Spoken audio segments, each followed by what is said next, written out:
ओम नमो भगवते वासुदेवाय। माघ मास कथा 12वां अध्याय। यमदूत कहने लगा कि जो कोई प्रसंगवश भी एकादशी के व्रत को करता है वह दुखों को प्राप्त नहीं होता। मास की दोनों एकादशी के दिन भगवान पद्मनाभ के दिन है।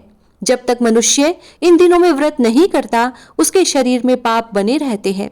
हजारों अश्वमेघ यज्ञ, सैकड़ों वाजपेयी यज्ञ एकादशी व्रत की 16वीं कला के बराबर भी नहीं है। एकादशी के दिन व्रत करने से 11 इंद्रियों से किए गए सब पाप नष्ट हो जाते हैं। गंगा, गया, काशी, पुष्कर, कुरुक्षेत्र, यमुना, चंद्रभागा कोई भी एकादशी के तुल्य नहीं है। इस दिन व्रत करके मनुष्य अनायास ही वैकुंठ लोक को प्राप्त करता है। एकादशी को व्रत और रात्रि जागरण करने से माता पिता और स्त्री के कुल की 10-10 पीढ़ियां उद्धार पाती हैं और वह पीतांबरधारी होकर भगवान के निकट रहते हैं।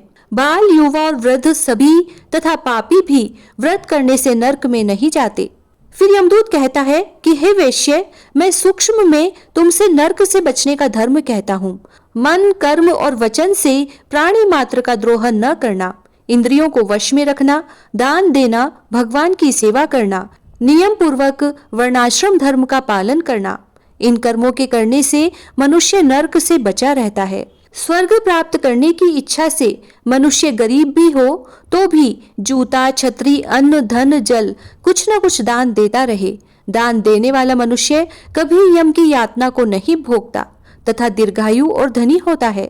बहुत कहने से ही क्या, अधर्म से ही मनुष्य बुरी गति को प्राप्त होता है।